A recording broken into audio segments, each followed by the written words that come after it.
রোজার মাসে তাহাজ্জুদের সুবর্ণ সুযোগ মিস দেওয়া যাবে না, কারণ রোজার মাসে তাহাজ্জুদ পড়লে যে পরিমাণ লাভ হয়, আমার মনে হয় কেউ যদি জানতে পারে, বুঝতে পারে, সেই বান্দা সেই বান্দি কখনো রমজান মাসে তাহাজ্জুদ মিস দিতে পারবে না।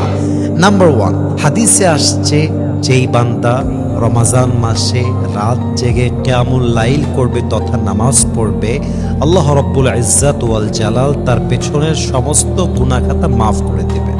সুবহানাল্লাহ পড়েন সবাই আপনারা। তাহলে প্রথম লাভ কি? আপনার পেছনের গুনাহ মাফ হয়ে যাবে। দ্বিতীয় লাভ হলো যে বান্দা তাহাজ্জুদ গুজার হবে তার সাথে আল্লাহর সম্পর্ক জুড়ে যাবে, তার সাথে আল্লাহর সম্পর্ক হবে বন্ধুত্বের মতো। একদম সবচেয়ে কাছের বান্দা হবে সেই বান্দা যে তাহাজ্জুদের সময় উঠে তার রবকে ডাকবে। 3 নাম্বার লাভ হলো আপনি যখন তাহাজ্জুদ গুজার হবেন আপনি হয়ে যাবেন মুস্তাজাবুদ দাওয়া। আপনি যখনই কোনো দোয়া করবেন আপনার কোনো দোয়া আল্লাহ তাআলা খালি হাতে ফিরায় দিবেন না। বলেন সবাই সুবহানাল্লাহ। এই জন্য যদি আপনি চান আপনার দোয়া কবুল হোক, আপনি যদি চান আপনি আল্লাহর প্রিয় বান্দা হবেন, আপনি যদি চান আল্লাহর কাছে আপনার গ্রহণযোগ্যতা বাড়বে, আপনি যদি চান আল্লাহর খালেস বান্দা হবেন, তাহাজ্জুদ মিস দেওয়া যাবে না। তাহাজ্জুদের মাধ্যমেই একজন বান্দা আল্লাহর সবচেয়ে নিকটবর্তী হয়। তাহাজ্জুদের মাধ্যমে একজন বান্দা তার মনের ইচ্ছা পূরণ করতে পারে দোয়ার মাধ্যমে।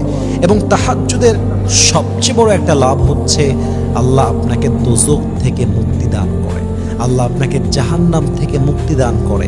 অতএব যারা জাহান্নাম থেকে মুক্তি পেতে চান, আল্লাহর কাছে সম্মান পেতে চান, আল্লাহর বন্ধুত্ব পেতে চান, আল্লাহর কাছে আপনার দোয়াটা যদি কবুল করাতে চান, তাহাজ্জুদ মিস দেওয়া যাবে না। ইভেন আমি মনে করি অন্য মাসের চাইতে রমজান মাসে তাহাজ্জুদ পড়াটা ইজ মোর ইজি। এর কারণটা কি?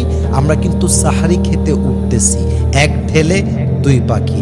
সাহারি যেহেতু খেতে উঠতেই হবে, আমরা 10 মিনিট আগে উঠবো, অজু করে তাহাজ্জুদ পড়ে দোয়া করব।